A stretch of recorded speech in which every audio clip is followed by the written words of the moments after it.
Assalamualaikum warahmatullahi wabarakatuh. Saya Dika Iwan Saida dengan NIM 212111011 akan mempresentasikan tentang dalalah. Dalalah di sini terbagi menjadi dua. Yang pertama adalah dalalah lafdiyah dan kedua adalah dalalah ghairul lafdiyah atau ghairu wadhiyah. Dalalah sendiri secara bahasa memiliki arti menunjuk atau petunjuk. Arti menunjuk atau petunjuk ini diambil dari kata masdarnya dari dalala yadilu. Nah, sedangkan dalalah secara istilah memiliki arti petunjuk suatu lafaz atau teks kepada pengertian yang mudah difahami, sehingga dengan pengertian tersebut dapat diakui ketentuan yang dikandung oleh dalil atau nas atau teks tersebut. Nah, setelah kita mengetahui dalalah secara kedua tersebut tadi, yang saya akan bahas pertama itu dalalah lafdiyah dan wadhiyah. Dalalah lafdiyah dan wadhiyah ini terbagi menjadi 4. Yang pertama zahir, yang kedua nas, yang ketiga mufassar, yang keempat muhkam. Dan berikut dalalah yang satu lagi sama, juga ada 4. Dalalah ghairul lafdiyah itu juga ada 4. Yang pertama kahfi, yang kedua muskil, yang ketiga mujmal, yang keempat mutasyabih. Saya akan membahas yang dalalah lafdiyah terlebih dahulu. Dalalah lafdiyah. Yang pertama zahir. Lafaz yang bisa dipahami secara langsung atau lafaz tersebut sudah jelas memiliki makna. Contohnya, wahalallahul baya wa haramar riba. Dan Allah telah menghalalkan jual beli dan mengharamkan riba. Ayat ini secara zahir menunjukkan kepada halalnya jual beli dan haramnya riba. Walaupun pada tujuan utama dalam ayat ini sebenarnya adalah tantangan tidak semua jual beli sama dengan riba, yang merupakan bantahan pada kaum Yahudi. Kedudukan lafaz zahir ini adalah wajib diamalkan dengan lafaz itu sendiri sepanjang tidak ada dalil yang mentahsis atau mentakwil atau menaskannya. Selanjutnya di sini ada nas. Nas yaitu suatu lafaz yang menunjukkan hukum dengan jelas dan merupakan makna asal teks. Dalalah ini memiliki kemungkinan untuk ditahsis atau dikhususkan, ditakwil dan dinas, atau dihapuskan atau dibatalkan. Contohnya sama seperti zahir. Wahalallahul baya wa haramar riba. Dan Allah telah menghalalkan jual beli dan mengharamkan riba. Tetapi di nas ini itu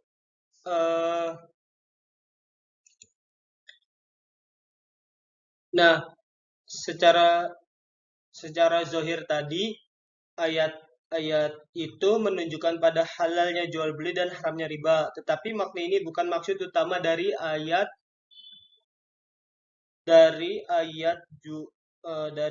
tersebut, bahwa menjelaskan tentang jual beli dan riba itu berbeda. Jadi pada nas ini antara jual beli dengan riba itu sangatlah berbeda. Nah, karena kenapa bisa berbeda? Karena ada ayat bantahan yang mengatakan bahwa jual beli dan riba itu berbeda. Nah, ayat ini bisa dinaskan atau bisa dibantah dengan ayat surat Al-Baqarah ayat 275 yang ayatnya yang berbunyi dzalika bi annahum qalu innamal bai'u mithlu riba. Mereka berkata sesungguhnya jual beli itu sama dengan riba. Nah, dalalah nas ayat ini adalah jual beli tidak sama dengan riba. Jadi nas ini mengatakan bahwa jual beli itu tidak sama dengan riba. Yang selanjutnya mufassar. Mufassar yaitu lafaz yang menunjukkan suatu hukum dengan dalalah atau petunjuk yang tegas dan jelas sehingga petunjuk untuk tidak mungkin ditakwil dan ditahsis, tetapi dapat dinaskan ketika zaman Rasulullah. Contohnya az-zaniyatu waz-zaniyah fajlidu kulla wahidin minhuma mi'ata jaldah. Artinya, perempuan yang berzina dan laki-laki yang berzina, maka deratlah setiap seorang dari keduanya 100 dera. Hukum mufassar ini adalah wajib untuk mengamalkan suatu lafadznya. Jadi, ayat ini sudah sangatlah jelas bahwa bagi perempuan dan laki-laki yang melakukan perzinahan, kecuali anak-anak, dia akan dihukum dera atau dihukum cambuk sebanyak 100 kali. Nah, kalimat 100 dera ini tidak bisa diubah atau tidak bisa diganggu-gugat dengan hukuman yang lainnya. Selanjutnya, muhkam, yaitu suatu lafaz yang menunjukkan makna dengan dalalah yang tegas dan jelas serta qat'i dan tidak mempunyai kemungkinan ditakwil, ditahsis atau dinaskan.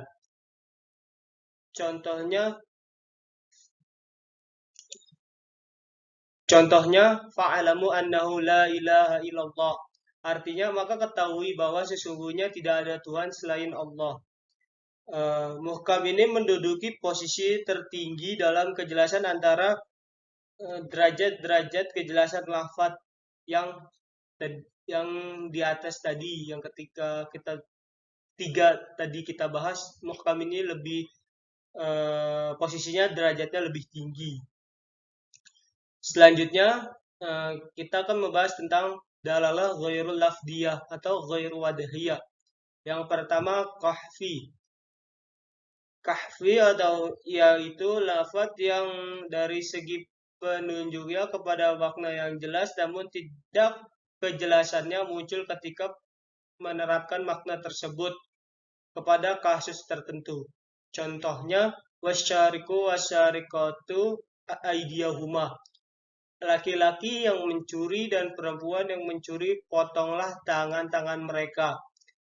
Jadi laki-laki dan perempuan yang mencuri akan dipotong tangannya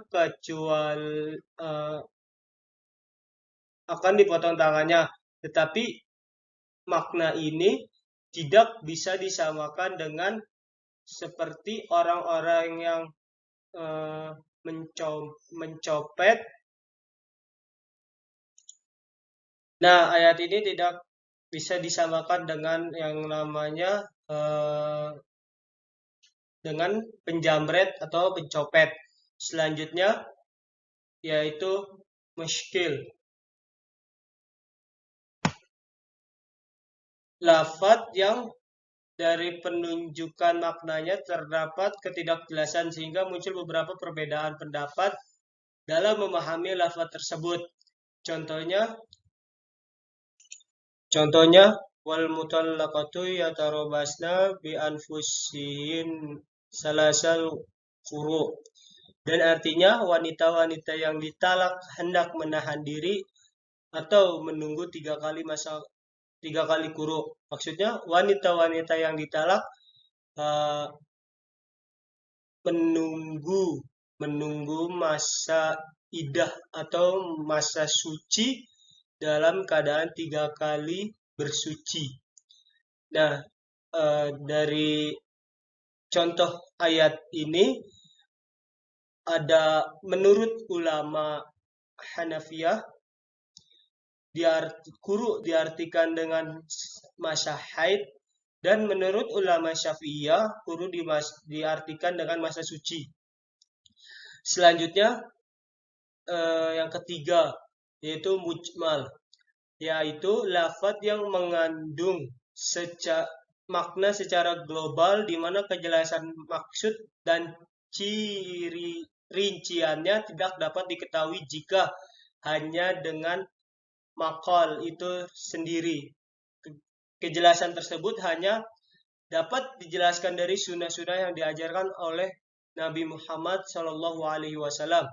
Contoh ayatnya, wa aqimus shalat wa atuz zakat, dan dirikanlah salat dan tunaikanlah zakat. Nah, di sini ada ayat wa aqimus shalah. Di sini hanya dijelaskan atau diartikan dengan dirikanlah salat, tetapi di sini tidak diberi maksud secara terperinci seperti rincian dari sholat tersebut seperti takbiratul ihram sampai